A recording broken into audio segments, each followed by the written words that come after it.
Hi, magandang gabi po sa inyong lahat for our fourth reading of the day. Tingnan naman po natin kung ano naman po ang mapapanood po natin sa fourth reading of the day. Kung ano po ang mababasa nating mensahe para sa fourth reading of the day, no? Bakit ayaw mo kasi, ayun, masyado na po kasing malalim. Okay. Tingnan po natin kung ano po, no? Pasensya na po kayo sa boses ko. I'm really not feeling well po. Medyo sumama po yung pakiramdam ko kasi talaga ako po ay may mission talaga pong ginawa. Kaya po talagang binuhos ko po talaga yung aking energy sa mission na yon. At talagang aano po natin sa destiny, no? Kung talagang sana ay mapakinggan tayo, no?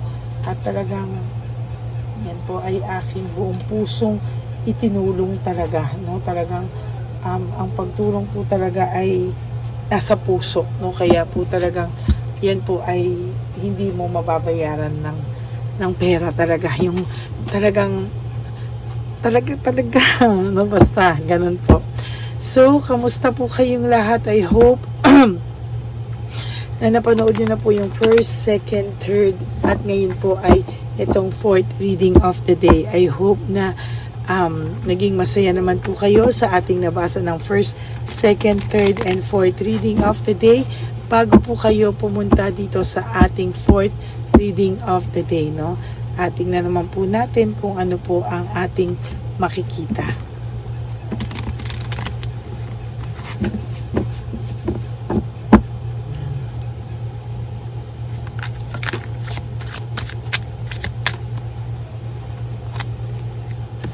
Nahulog po. It hurts so much. Ang tao po ngayong ito ay nasasaktan, ano? Nahulog lang po siya at sabi niya po, don't treat me the way you do. I don't deserve it. Sabi niya, you are too nice. I don't deserve your kindness, no? Sa lahat po ngayon, naiisip niya po talaga ang lahat ng kabutihan nyo sa kanya. Naiisip niya po lahat ng mga magagandang bagay na naiisip niyo sa kanya. At sa totoo lang po ay hindi niya po ito maalis sa isipan niya, no? Kahit ano po ang gawin niya, siya po ay nakakaramdam ng pagka-miss sa'yo, no? Talagang ang nakikita ko po ay talagang hindi niya po maalis-alis sa'yo. Yung pagmamahal po na meron ka sa kanya ay palagi niya pong naiisip, and so far ang tao pong ito talaga ay ramdam ng matinding panghihinayang sa'yo, no? Yan po yung talagang hindi niya po talaga mailihim talaga sa'yo, at talagang sa nakikita ko po sa'yo ay talagang minahal mo po talaga ang taong ito, no? Sa nakikita ko po talagang nasaktan ka po talaga dito, pero ngayon po niya ikaw talaga nakukumpara ka po talaga niya, no? Talagang nakukumpara ka po niya talaga ngayon sa ibang tao, doon sa mga kung sino man po ito, at talagang ikaw po ay sobra niya pong nakukumpara, no? Hindi po ito hindi niya man po sinasadya, pero bigla ka pong pumapasok sa isipan niya at nakukumpara niya po lahat ng kabutihan mo, no, over dun sa ibang tao, no? Hindi niya sinasadya na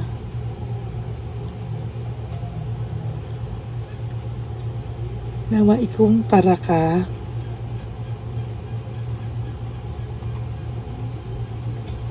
sa napili niya.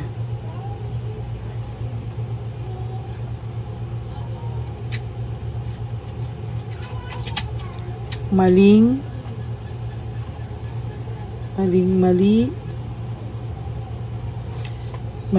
daw siya at nanghihinayang. Sarap kantahan ito ng nanghihinayang, no? Same first card nyo pa lang po, it's really all about talagang nanghihinayang po siya sa iyo. Hindi niya po sinasadya. na maikumpara ka niya sa napili niya, maling-mali daw siya at nanghihinayang siya, no? Hindi niya po yan sinasadya, pero nangyari po kasi, no? Dala na din po yan kasi ng sobra niyang ayun, no? I feel so lonely, or I feel lonely, no? Ito pong taong to ay nalulungkot na hindi niya po maintindihan. Siya po ay nakakaramdam, sabi nga sa iyo, ng masahol pa po sa kalungkutan, ano? At talagang hindi niya po maisplika kung ano po yung kanyang gustong maramdaman. Talagang gusto niya pong maalis sa isipan kanya, gusto niya pong mag-focus sa kanyang buhay. Pero sasabihin ko po talaga sa iyo na siya po ay gusto po talaga nitong lumapit sa iyo. Gusto ka po nitong makita, sabi ko nga po sa iyo. Pero sabi ko rin po sa iyo, itong taong ito ay walang mukhang maiharap sa iyo. At sa totoo lang, siya po ay natatakot sa rejection. Sabi niya, it is dark without you. Nami-miss ka po ng taong ito. At sabi niya po, gusto niya na raw magbago. Pero natatakot po siya eh. Natatakot siya kasi baka daw po, no, ma-reject siya. Sabi niya nga, ang buhay niya ngayon ay magulong-magulo. Why do I feel so lost? Talagang nararamdaman niya po para po siyang naliligaw na hindi niya po alam paano po siya makakabalik sa tamang landas. Feeling niya po ay gulong-gulo siya. Ligaw na ligaw. At talaga po, pakiramdam niya po talaga ay siya po ay parang nawawala sa kanyang sarili. Siya po ay nawawala talaga, no? At ang sabi niya dito, I can't take it anymore. Hindi na daw po niya alam kung ano po ang kanyang gagawin. At sa totoo lang po ay hindi niya na po talaga matake lahat, no? Sabi niya, I need to figure out myself. Kailangan niya na daw po talagang mag-isip, no? Hanapin ang kanyang sarili. Dahil kahit po anong gawin niya, yung emotions niya po is really overwhelming, no? Ang tao pong ito ay nakakaramdam ng overwhelming ang kanyang buhay. I can't let go of you. Hindi ka rin naman po niya ma-let go, no? Pero hindi niya po alam kung paano po siya magsisimula. Sabi niya, I don't know where to start, no? Ang buhay niya po ay really in a mess right now, no? Ang tao pong ito ay nakakaramdam ng sobrang gulong buhay, sobrang karma, sobrang disaster, at talagang hindi niya na po maintindihan kung ano daw po ba ang gagawin niya, no? Talagang ito pong taong ito ay natatakot po talagang lumapit sa iyo. Kaya ang ginagawa niya po, sabi niya, I need to hold back my true feelings for you, no? Ayan, no? Sabi niya po talaga ay sabi niya po talaga, I need to hold back my true feelings for you, no? Ang tao pong ito ay nakakaramdam ng kailangan niya lang pong pigilan yung pakiramdam niya. Bakit? Kasi sabi niya, tama ka daw talaga, no? Sa lahat po ng inisip mo, sa lahat po ng iyong ginawa, inisip, sinabi, tama ka daw po talaga. At sabi niya, parang ikaw daw po ay unti-unti nang umaayos, pero siya daw ay hindi makamove on sa'yo. Bakit daw ba hindi siya makamove on sa'yo? At bakit ba hindi niya na kilala yung sarili niya, no? Para po siyang gulong-gulo at hindi niya po talaga maiwasan na maisip po yung sarili niya. Sabi niya, I can't stop thinking about you. Hindi niya na po makalimutan, ano? Hindi niya talaga makalimutan. Lagi ka po niyang naiisip, talagang naiisip ka niya at naiisip ka niya. Pero sabi niya, pag pumunta naman siya sa'yo, ano naman daw ang sasabihin niya? Because sabi niya dito, why can't I tell you the truth, no? Parang hindi niya po alam kung ano raw po ang nararamdaman niya, at talagang hindi niya po sukat akalain, hindi niya po talaga naiisip kung ano po talaga ang kanyang nararamdaman, ano? Hindi niya po masabi sa iyo ang lahat ng ito. At sabi niya, gusto naman din niya daw talagang magbago. I don't know, I don't want to be who I used to be. You deserve better, no? Alam niya po na deserve mo rin ang katotohanan. Deserve mo rin yung mabuting taong mamahalin ka. At talagang sabi ko nga po sa'yo, itong taong to ay namimiss ka, no? Physically, namimiss ka na rin po nito. Namimiss na po niya yung, alam mo na, no? Namimiss ka po niyang, talagang namimiss ka po talaga nito, all of you, no? Talagang namimiss ka po niya. Kaya lang nung una po kasi akala niya po ay masyado ka na raw naging clingy, masyado ka raw naging matampuhin, at hindi niya raw ma-handle yung pagmamahal mo, para raw siyang nasakal, no?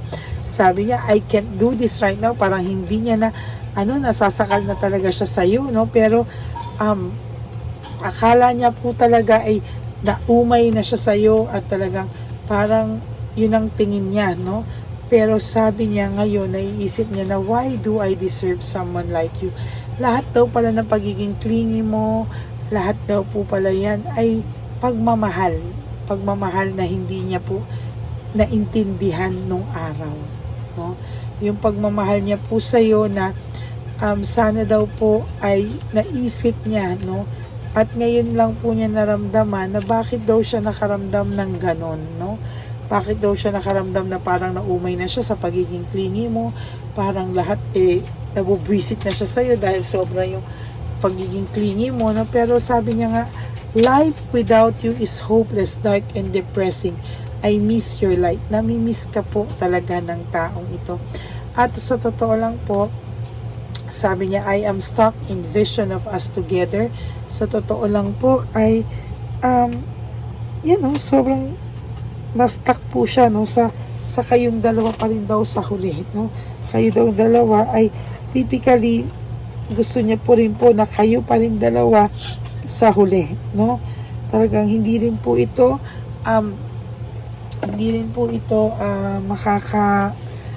rin po ito talaga makaalis-alis, no? Kaya lang natatakot po siyang gumawa ng isang desisyon dahil natatakot po siyang baka daw hindi ka na rin daw po niya mapasaya. Yan, no? Baka daw po hindi ka na rin daw po niya mapasaya.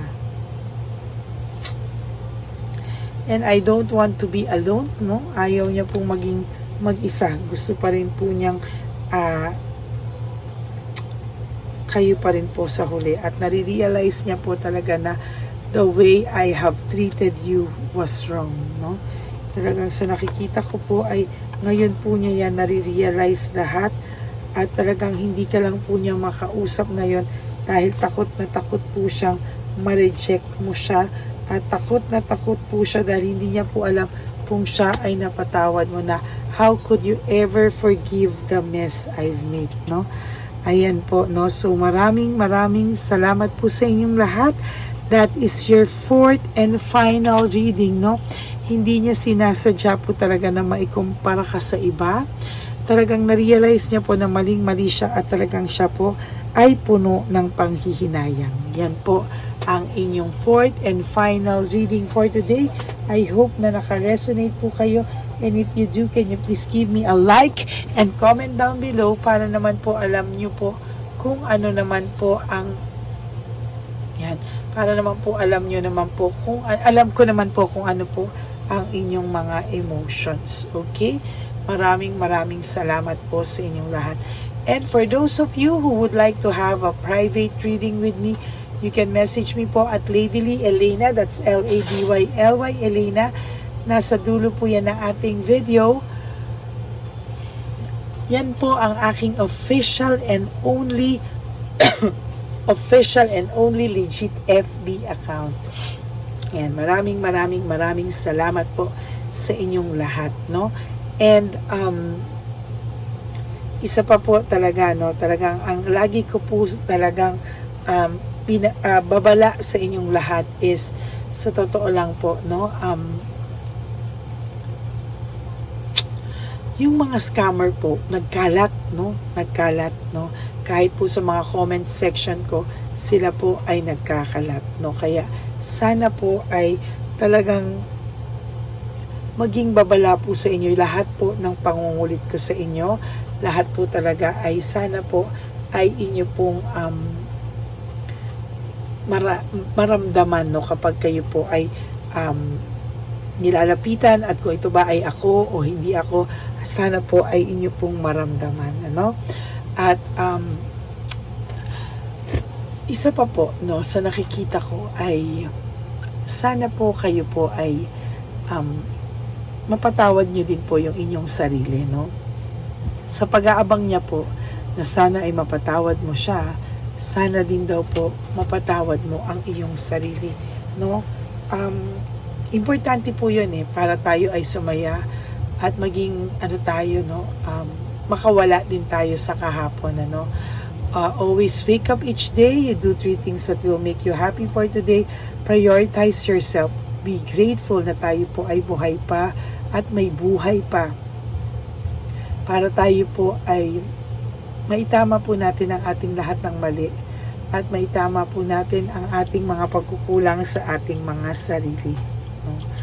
You always have to forgive yourself. Sabi ko nga po sa inyo, spoil yourself, make yourself happy, love yourself, because self-love is still the best love of all, no? And you also have to realize that life is so short.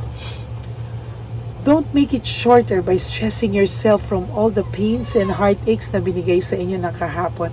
Just surrender everything to the divine universe and just let go and let God write your life and love story. I will be back for another set of reading. Huwag po kayong malulungkot. Ako po ay magbabalik bukas for another set of reading. For the meantime, sana po ay napanood nyo na po yung readings 1, 2, 3, and 4 kahapon at yung 1, 2, 3 kanina bago po kayo tumalon dito sa 4th and final reading natin, ano. Maaga po akong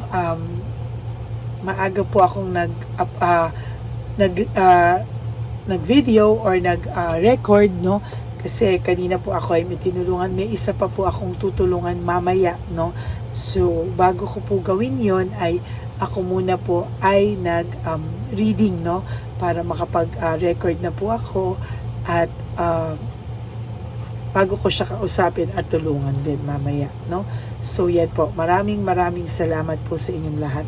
And thank you also sa aking mga ever loyal, solid, and faithful na Lady Elena family for not skipping ads. Know that I love you all so much from the bottom of my heart. No, mahal na mahal ko po kayo. At lagi lang po akong nandito sa inyo, no. Hindi po ako mawawala sa inyo. I will always be here for you no matter what. Okay, God bless you and I love you all from the bottom of my heart. And thank you all sa lahat po ng gustong magbigay sa akin ng super thanks. I would really appreciate that from the bottom of my heart. Lalo na po tayo ay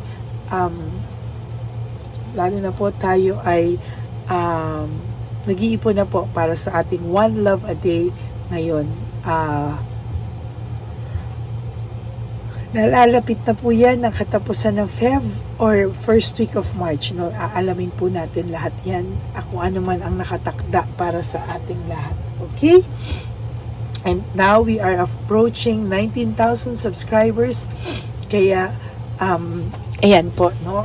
Talagang maraming salamat po sa inyong suporta, no? Thank you po talaga from the bottom of my heart. Okay, God bless you all and I love you all, and magkita-kita po tayo ulit bukas for another set of reading. And nagpapasalamat po ako sa inyong lahat at walang sawa niyong pagsuporta. Maraming salamat po at magkita-kita po tayo ulit bukas. Bye! Okay, update po, may nagpanggap pong subscriber natin na siya po ay magpapahula sa fake na Lady Elena, kaya ayan, hinihingan po siya ng $80 at ang cell po niya ay nabigay at nakuha. Ang pangalan niya po sa cell ay Julian Albert, no. Siya po ay may cell account din, kaya mag-iingat po kayo Ayan po, no, kung sino man po yung scammer na Julian Albert na yan, no, iinsensuhan po natin yan para siya po ay makonsensya. Kung wala man po siyang konsensya, at least po, bumalik sa kanya lahat po ng kanyang ginagawa at maling-mali po yan, ano. Basahin niyo po lahat yan, makikita niyo po, ayan po ang cell number niya at Julian Albert na yan, ano, para po talagang mai-report din po natin yan na siya ay gumagamit ng cell account na Julian Albert. Mag-ingat po kayo. Ayan po yung number niya. Ayan po yung pangalan niya. Huwag po kayong magpauto. Nakita nyo naman po, no, napakalayo po ng pangalan ko sa pangalan ng pinagsisendan nyo po ng account o ng pera. Kaya mag-ingat po kayo at beware sa scammer na to. At talagang ayan po, pinost ko po ang kanyang pangalan dito para maging babala po sa inyong lahat. Maraming salamat po. At mag-ingat po kayo, pakireport po ang page na yan, ang messenger niya na Lady Elena. Maraming salamat po and God bless you all. Ayan, sa susunod po makikita niyo yung account niya na i-report niyo. Salamat po na marami. Magandang gabi po ulit sa inyong lahat. Ako po ay muling nagpapaalala sa inyo na mayroon pong lumalabas sa FB at Messenger account na fake account po, no, nang hihingi po ng $25 through PayPal at hindi po yan totoo. Huwag po kayong maniwala dyan. At pag sinabi mo po na gusto ko pong marinig ang boses nyo, or makita kayo, ang sasabihin po ay magbibigay kami ng link, buksan mo yan, at pagkatapos ay makikita mo ako. Huwag po kayong maniniwala dahil yan po ay hindi totoo. Yan po ay isang malaking scam na pag binuksan nyo po ay mahahack po lahat sa inyo. Mahahack po ang inyong mga personal details. Lahat ay mahahack. Ako po ay nalulungkot na ito po ay nangyari, ngunit sa talagang may mga tao pong masasama at may mga tao po talagang hindi makatiis na hindi gumawa ng masama sa ibang tao. Pero maging aware po sana kayo, tulungan niyo po ako, i-report po natin yung fake na yan at sa FB para siya po ay mawala na. At wala na po siyang mabiktima pa, no? Nandyan po lahat ng details at maraming salamat po sa inyong lahat. Maraming salamat po sa inyong lahat at mag-iingat po kayo.